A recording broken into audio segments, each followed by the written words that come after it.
If life were simple, we'd communicate with the person one time and resolve anything that needed to be done.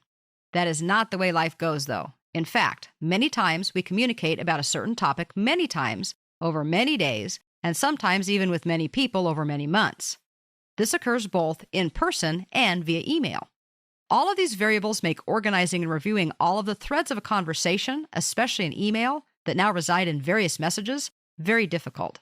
That is, at least it was difficult until Outlook introduced the concept of conversations. A conversation is simply two or more messages between two or more people that are related to one another. They include the original message as well as all of the replies that are made to it, whether that's between just the two people or a multitude of people. We don't even have to know if messages are part of a conversation or just an individual message because Outlook does it all for us.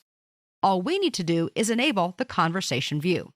One way that we can do this is to display the View tab in the ribbon, and from the Messages group, simply put a check mark where it says Show as Conversations. We'll be prompted with a small dialog box that wants to know if we want to do this for all of our mailboxes or just this folder. We're going to go ahead and choose this folder. Depending on how many messages we have in our mailbox, this may take just a few seconds. But when it completes, we should see that related messages are now together.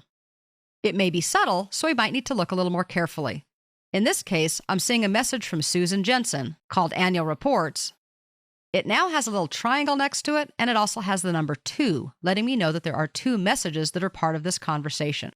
Another difference that we'll see is if we move up to the header of the inbox and click on the little down arrow, we see a new option that is applied by default that says not just sort by date, but sort by date for conversations. It's a little bit different than just the plain old date. If there is just one message that is not part of a conversation, it simply displays like a normal message would. In this case, the one from Aaron that says Budget Projections PDF does not have a little triangle next to it, nor does it have any numbers. So this is just an individual message that Michael received. If it does have a triangle, though, and the number, like the one for Annual Reports from Susan, then we know it's a conversation. And by clicking or tapping on the little triangle, we can expand it and see all of the messages. In this case, we can see that the Annual Reports conversation had an initial message that was sent by Aaron, and then a variety of other replies back and forth, primarily between Aaron and Susan. So even though Michael received this, either having it addressed to him or as a CC, he hasn't actually been part of the replies back and forth.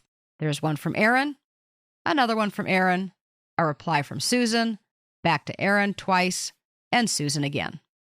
The number 2 in this case is referring to how many of these items are flagged for follow-up, and we can see that there are actually 2 of them. The fact that it's in red is showing us that the flag has actually expired. We've missed a deadline of some sort. That's an awful lot of information from one small entry. One interesting and important thing to know is that conversations can actually be tracked across folders. In other words, if we have messages in the inbox and also things that we have sent or that have been filed away in other folders, they will all show up as part of the conversation. That is, as long as conversations have been configured that way. When we originally turned the conversation view on, we did so from the View tab by using a check mark that said Show as Conversations. Just below that is another option that says Conversation Settings. If we display this dropdown, we can show messages from other folders, which is what we've been talking about. We can also choose if we want to show the sender above the subject. If we prefer to see all of our conversations expanded by default, that's an option too. And then there's something else called the classic indented view, which is basically where it makes an outline. I don't know, I like the new view. I think it works better.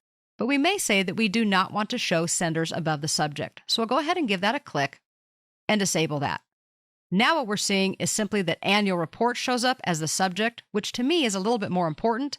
And then the people involved in the conversation will be listed below, but not as prominently as they were with that other feature enabled.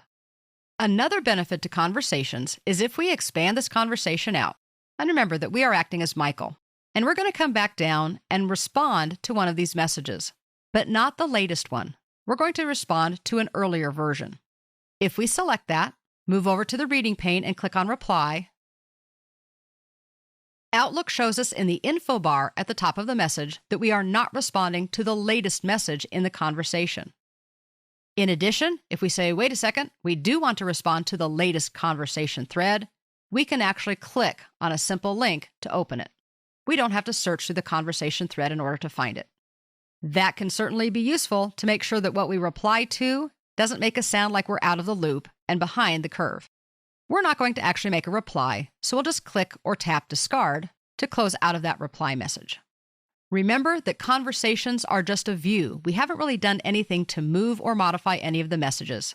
So if at any time we want to get out of conversation view, we can go back to that view tab and simply deselect the check mark.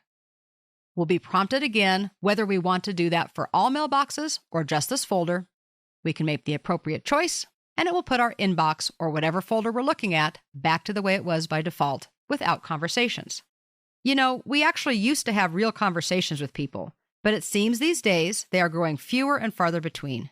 I know, the technology that I love is part of the problem. Well, it is the problem, but we still need to make time to have face-to-face communications with those in our lives. We also have to admit, though, that email and messaging is the primary way that we communicate today. And Outlook's conversation view allows us to more easily track and manage related messages. We're able to review the entire course of a conversation, including who said what when, and be sure we respond to the latest comment or contribution, all by simply enabling a checkbox.